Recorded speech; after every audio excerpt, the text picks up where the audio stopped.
tardes, profesor. En la tarde de hoy voy a hablarles un poco sobre la técnica de estimación de costos. Mi nombre es Jaima Vargas. Ok, como una pequeña introducción, en el siguiente proyecto voy a abordar temas de suma relevancia como son las técnicas de estimación de costos, específicamente el enfoque integrado, la estructura de desglose del trabajo, la estructura del costo y del ingreso y algunas técnicas de estimación.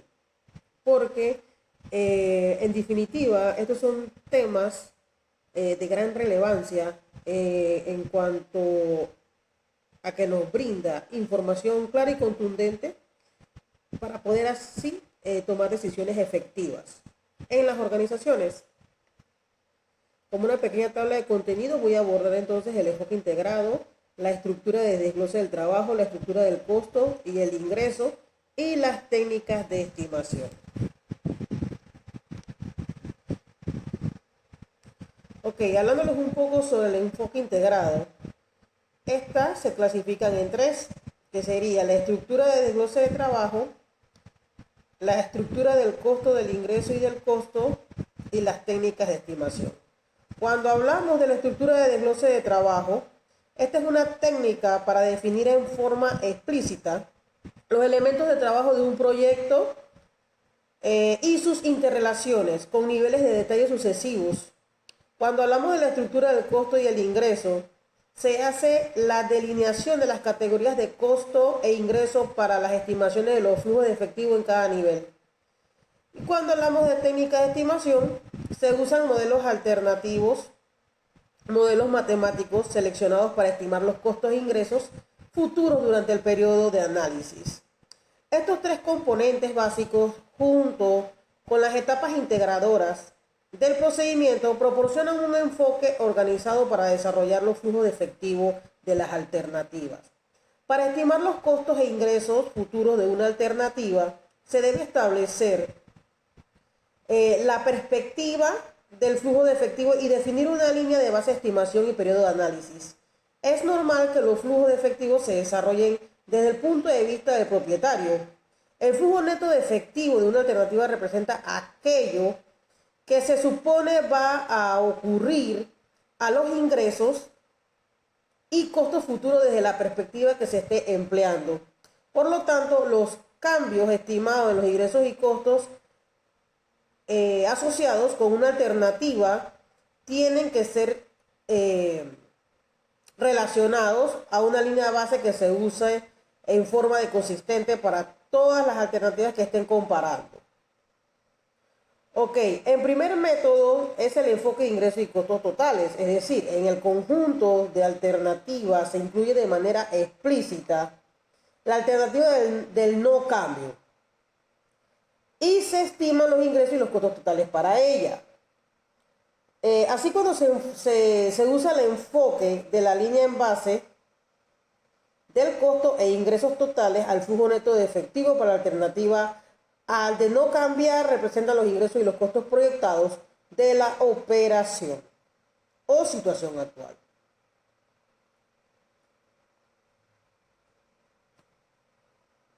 Ok, hablándoles un poco sobre la estructura de desglose de trabajo. Ok, esta técnica es una herramienta básica en la administración de proyectos y es una ayuda fundamental en un estudio de ingeniería económica. Las técnicas de desglose de trabajo sirven como marco de referencia para definir todos los elementos de trabajo de proyecto y las interrelaciones que guardan para obtener y organizar información, desarrollar los datos relevantes de costo e ingreso e integrar las actividades de administración de proyecto. Si no existe una estructura de desglose de trabajo y el proyecto es de un tamaño mediano, el primer paso es la preparación de los flujos de efectivo, debería ser desarrollar una. La estructura de desglose de trabajo es esencial para garantizar que se incluyen todos los elementos de trabajo y eliminar duplicaciones y traslapes entre ellos, evitar actividades no relacionadas e impedir la comisión de otra clase de errores que pudieran presentarse en un estudio. Para proyectos grandes es frecuente que se prepare una definición del diccionario en cuanto a la estructura de desglose de trabajo, para asegurar que cada elemento de trabajo de la jerarquía tenga una definición única. Hablándoles un poco sobre la estructura del costo y el ingreso, es el segundo componente básico del enfoque integrado para desarrollar flujos de efectivo en la estructura del costo y el ingreso. Esta estructura se emplea para identificar y categorizar los costos e ingresos que se necesita incluir en el análisis. La idea es que el periodo de estudio de un proyecto sea igual al ciclo de vida del producto, estructura, sistema o servicio de que se trate. Esto permite que en la toma de decisiones se consideren por completo todos los costos e ingresos relevantes, tanto del presente como del futuro. Asimismo, el periodo de estudio lleva la atención a la negociación explícita entre los costos iniciales en la fase de adquisición y todos los costos e ingresos posteriores durante la fase de operación.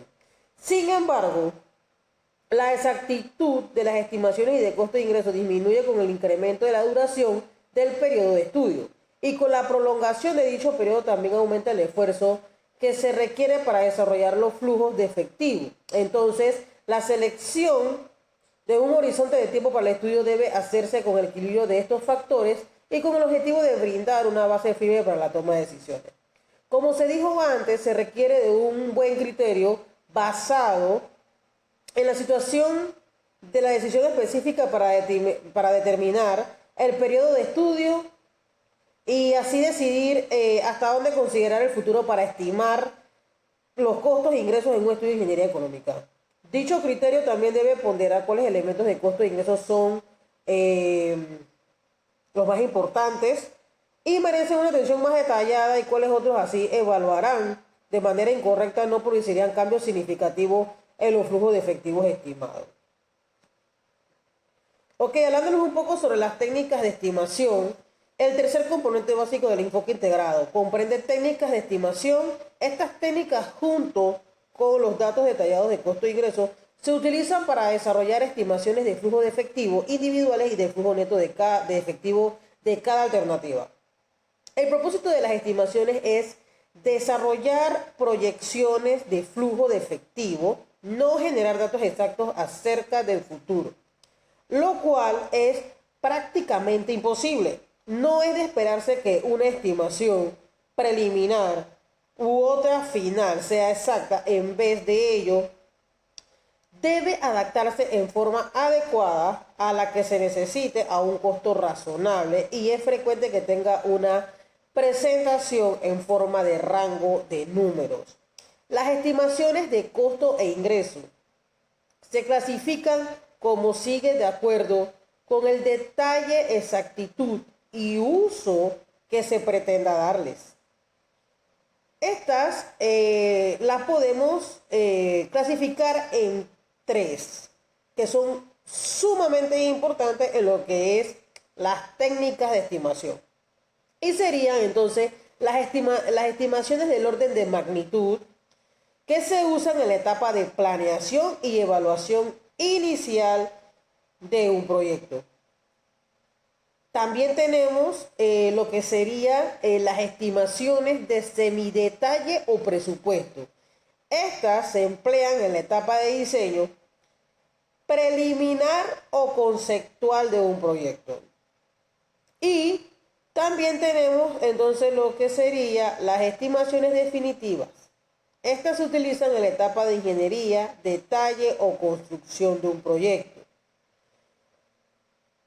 Ok, algo que tenemos que tener muy presente es que lo ideal es que en el periodo de estudio de un proyecto sea igual al ciclo de vida del producto, estructura, sistema o servicio o de lo que se trate.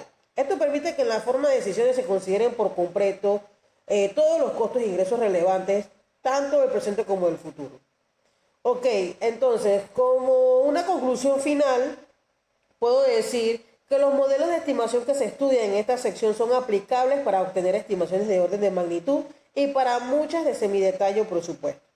Son útiles en la sección inicial de alternativas factibles por un análisis adicional en la fase de diseño conceptual o preliminar de un proyecto. A veces estos modelos se emplean en la fase de diseño detallado de un proyecto con la finalidad de reducir de estimaciones de ingeniería que se basan en facturas de materiales costo estándar y otra información de detalle.